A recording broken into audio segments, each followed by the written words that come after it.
everybody, welcome back to video 2. This is hacks and accommodations to make life easier on your dyslexic kid right now.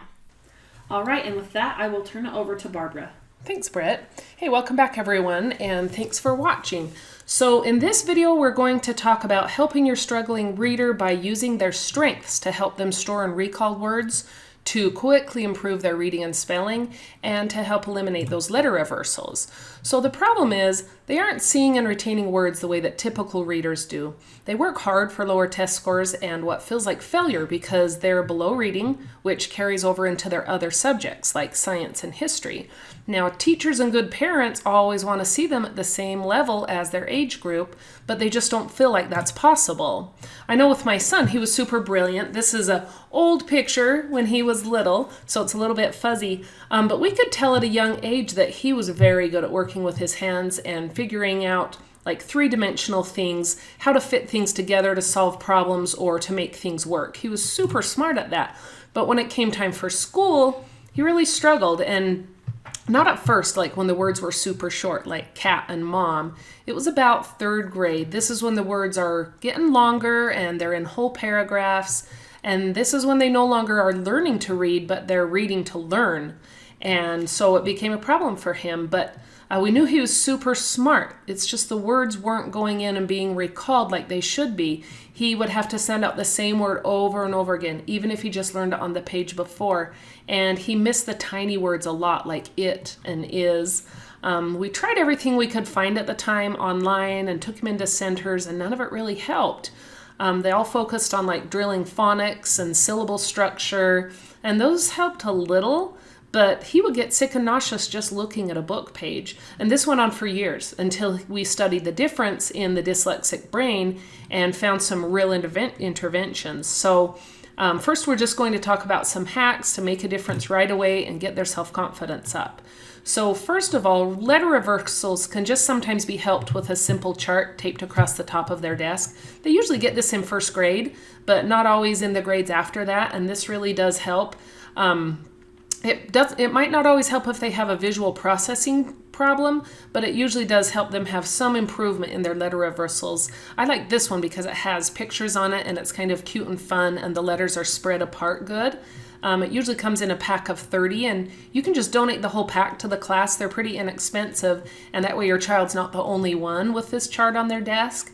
But I just search Amazon for alphabet for desk and a bunch of choices pop up. And if they're too old to have this taped to their desk, like if they're in 6th grade, maybe just tape it to the inside of their folder or notebook so that they can refer to it when they need to. But get some duck stickers. These are like 100. You get 100 of them for like $10. And I like the ones to the left here because you can see their eyes. And it's actually proven that the human eye is attracted to other eyes. So people will usually look towards other eyes first on a page or in a scene or even in a room. And so this will catch your child's attention right when he looks at the page. And these ones are super tiny. They're only like about a ½ inch, and they come back off the page really easy, which is great if you're putting them on a library book and need to pull them back off before you return the book.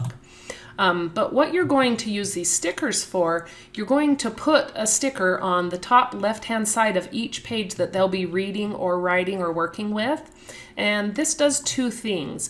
You tell them the belly of the D always points to the same side as the duck, and this immediately helps them distinguish between the lowercase b and d. If it's duh, it points towards the duck side. And it will also help with directionality.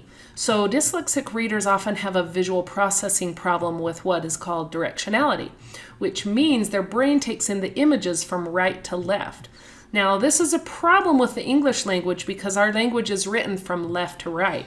And the brain usually figures this out after about a year of learning to read. But the dyslexic readers, they've found that some are still taking images in backwards. And this sticker will call their attention to the left side of the page first to start training their brain to take images in left to right. Now, these kids are great at picture memory, so after a while, you don't even need to put the stickers on the page anymore. They'll actually remember that the duck for D is always on that side, and you can stop adding those to pages shortly. Here's another thing we do. You can also put them on letters that they write on, not just letters that they read on, and tell them the same thing. D points to the side that the duck is on. You can also use it to help distinguish Q and P. Q and P look very much alike. You can put a crown for queen on the left-hand side of the page, and sometimes you can even put a duck and a crown on that side, and they always know that it's the Q and the D that points backwards towards the beginning of the page. Now let's talk about spelling. Getting low test scores on their spelling test right before they walk out the door on Friday is super defeating to these kids who have worked so hard all week. And spelling tests are super easy to measure, and so it's really good to help them get some self-confidence by seeing some spelling tests go up in scores. And it helps them walk out of school feeling a little bit better. And it doesn't have to be that they get 100%. Maybe they only got 3 right last time, but they got 4 right this time. Hey, that's cause to celebrate. That's improvement. Put it on a chart so that they can see themselves improving. These kids have a real problem with self-confidence. But first of all, practice spelling using different colored markers. If you want them writing their spelling words, they need to use different colored markers.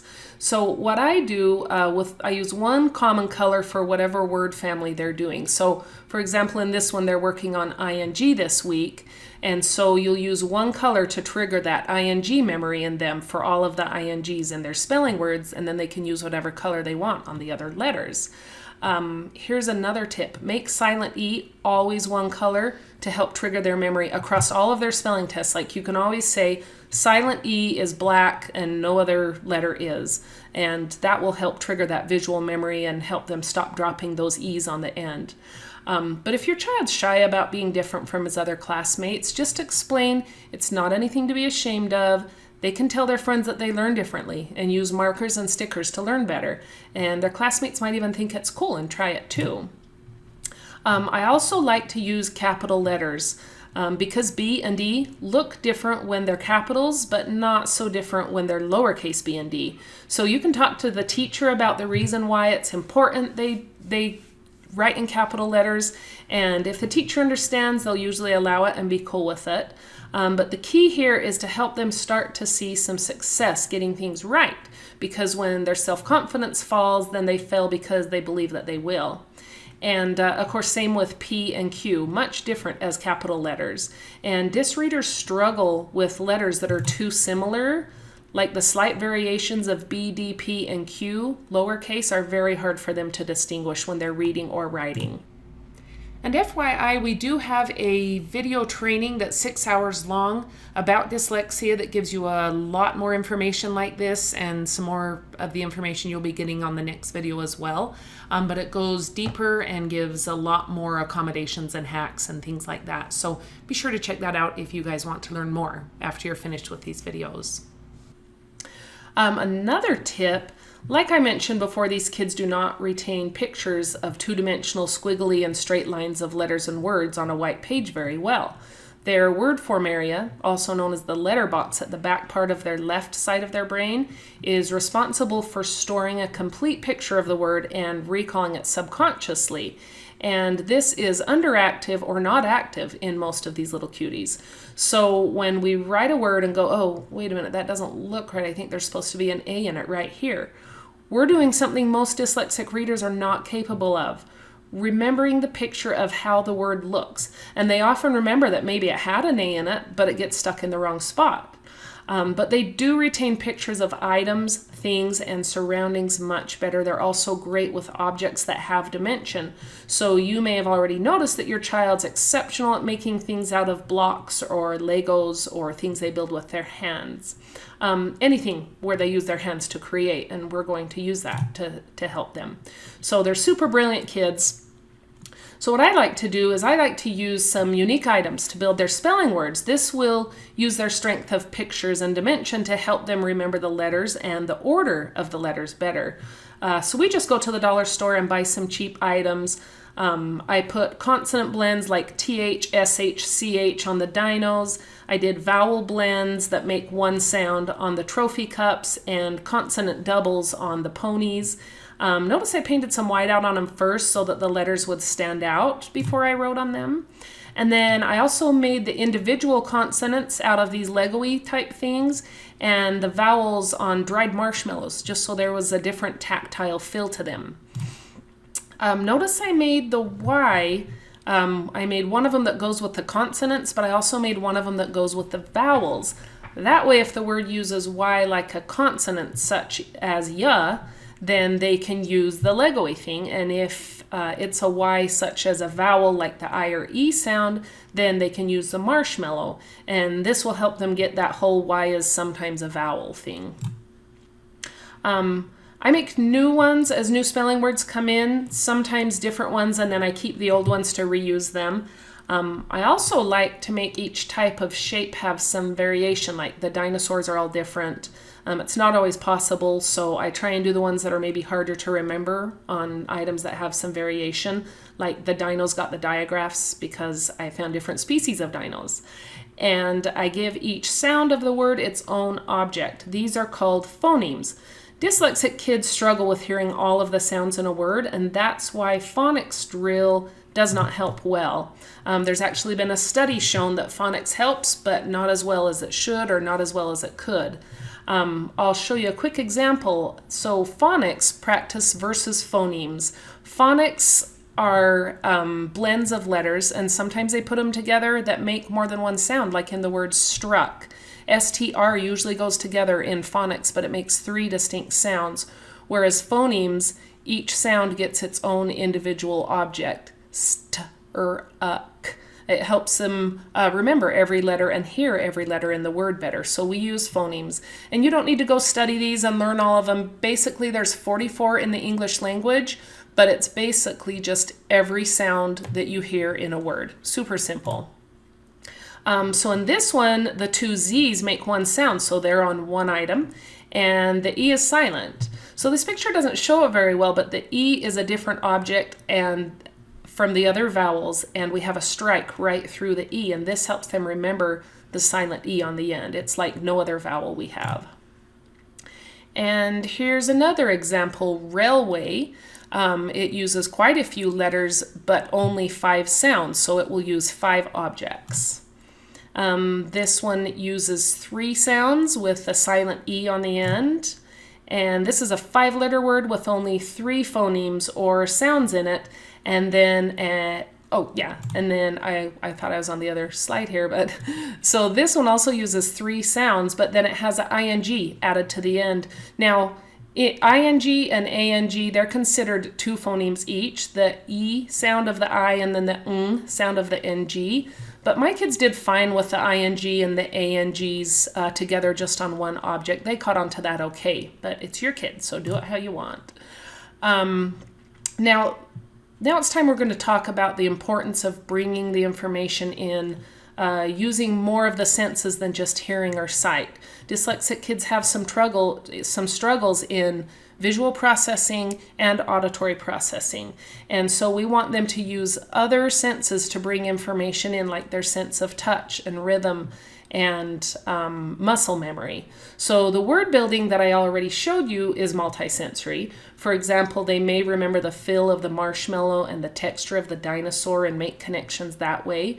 Building words with their hands is super powerful. I want to show you an example of another way to help where they actually say the word out loud. S-I-G-H,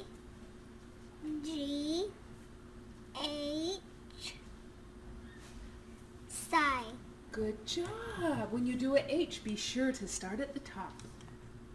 Okay, so that was my daughter Lydia. So she traces it with her finger while she says it out loud, and that helps her get kind of a multisensory input of that. And they can do that over and over again several times, and it will help them remember it better. And here's another example. This is actually Orton Gillingham came up with this one where they tap their shoulder for each letter, and then when they go to spell it in their spelling test and they tap it out on their arm, they might say, oh, wait a minute, that didn't feel right. The muscle memory isn't right. I'm missing a letter here, and then they might remember a silent letter. So let me show you that one. S-I-G-H, sigh. Good job. Okay, so you can also get some washable paints and let them write their spelling words and even draw a little picture of each one and then smooth it over and do the next one. And they're using objects and different senses than just hearing and seeing here. And so they can take it in and retain it better. And all of these ideas work great with practicing just sight words too. Now, this is one reason we say use washable paints. They tend to have a ton of fun with it after they're finished practicing. This one isn't my favorite, but it's their favorite. They love it. You can also color up some sand or some salt and keep it on a tray in your pantry and just pull it out and let them write their spelling or sight words in that. And that way they're taking it in multi-sensory too. That's a really fun one they love to do. Thanks so much for coming, and make sure to follow us on Facebook and Pinterest. Share it if you know anyone that this could help that has kids with reading struggles. And in the next video, we are going to go into some simple at-home exercises to help stimulate the parts of the left side of the brain that are responsible for automatic word recall and fluent reading. So good luck, and we'll have that out to you as soon as we can.